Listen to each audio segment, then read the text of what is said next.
کہتے ہیں کہ حضرت آدم علیہ السلام کے مبارک جسم میں روح ڈالنے سے پہلے شیطان نے ان پر معاذ اللہ تھوکا تھا اور اس تھوک سے کتا پیدا ہوا۔ اس واقعے کے بارے میں بیان ہے کہ کتا بننے کی یہ روایت بے بنیاد اور فضول ہے، اور صحیح احادیث اور روایات میں اس کا کوئی ذکر نہیں ہے۔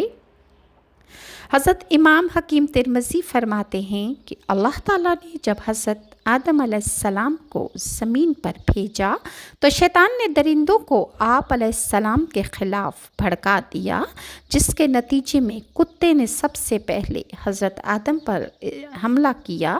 اتنے میں حضرت جبرائیل علیہ السلام آسمان سے اترے اور عرض کی اپنا بایاں ہاتھ اس پر رکھیں۔ حضرت آدم علیہ السلام نے ایسا کیا تو کتے کو سکون آ گیا اور وہ حضرت آدم علیہ السلام سے مانوس ہو گیا اور حضرت آدم کی حفاظت کرنے لگا۔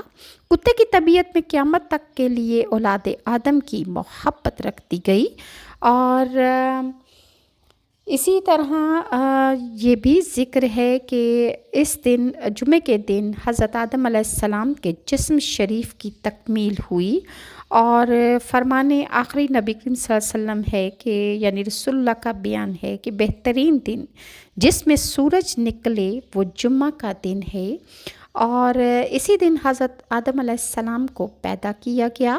اسی دن حضرت آدم علیہ السلام کو جنت سے زمین پر اتارا گیا۔